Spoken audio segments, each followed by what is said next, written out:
BCCI వార్షిక సమావేశంలో అండర్-16 క్రికెటర్లకు సంబంధించిన కీలక నిర్ణయం తీసుకున్నారు.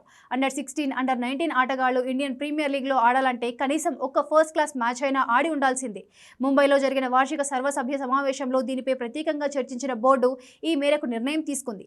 ఐపీఎల్లో ఇప్పటికే ఎంతో మంది అండర్-19 ఆటగాళ్లు తమ ప్రతిభను నిరూపించుకున్నారు. అయితే బీహార్కు చెందిన వైభవ్ సూర్యవంశీ మాత్రం 13 ఏళ్ల 243 రోజుల వయసులోనే ఐపీఎల్ వేలంలో అమ్ముడుపోయాడు.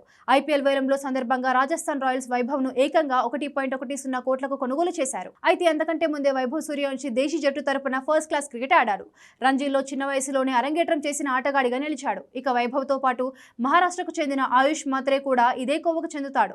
ఇప్పటికే రంజీల్లో ఆడుతున్న ఆయుష్ ఐపీఎల్ 2025లో చెన్నై సూపర్ కింగ్స్కు ప్రాతినిధ్యం వహించాడు. వీరితో పాటు ఆండ్రీ సిద్ధార్థ్, ముషీర్ ఖాన్, స్వస్తిక్ చికారా, సౌత్ ఆఫ్రికాకు చెందిన క్వేనా ముఫాకా, ఆఫ్ఘనిస్తాన్ ఆటగాడు అల్లా గజన్ఫర్ వంటి వాళ్లు అండర్-19 స్థాయిలోనే ఐపీఎల్లో అడుగుపెట్టారు. అయితే ఇకపై ఐపీఎల్లోకి రావాలంటే అండర్-16, అండర్-19 ప్లేయర్లు కనీసం ఒక ఫస్ట్ క్లాస్ మ్యాచ్ అయినా ఆడాలని బీసీసీఐ తాజాగా నిర్ణయించింది. అంతకుముందు ఈ నిర్ణయం ఫ్రాంచైజీల చేతుల్లో ఉండేది. అండర్-16, అండర్-19 స్థాయిల్లో తమకు నచ్చిన ఆటగాళ్లను ఫ్రాంచైజీలో ఎంచుకునే అవకాశం ఉండేది. ఇప్పుడు మాత్రం అలా కుదరదు. కనీసం ఒక ఫస్ట్ క్లాస్ మ్యాచ్ ఆడిన ఆటగాళ్లను మాత్రమే ఎంపిక చేసుకోవాల్సి వస్తుంది. బీసీసీఐ నిర్ణయం పట్ల సోషల్ మీడియాలో హర్షం వ్యక్తమవుతోంది. ప్రతిభతో పాటు సాంప్రదాయ క్రికెట్లో నైపుణ్యాలు కలిగిన ఆటగాళ్లను ఎంపిక చేయడం ద్వారా వారి భవిష్యత్తుతో పాటు లీగ్కు కూడా మేలు జరుగుతుందని నెటిజన్లు అంటున్నారు.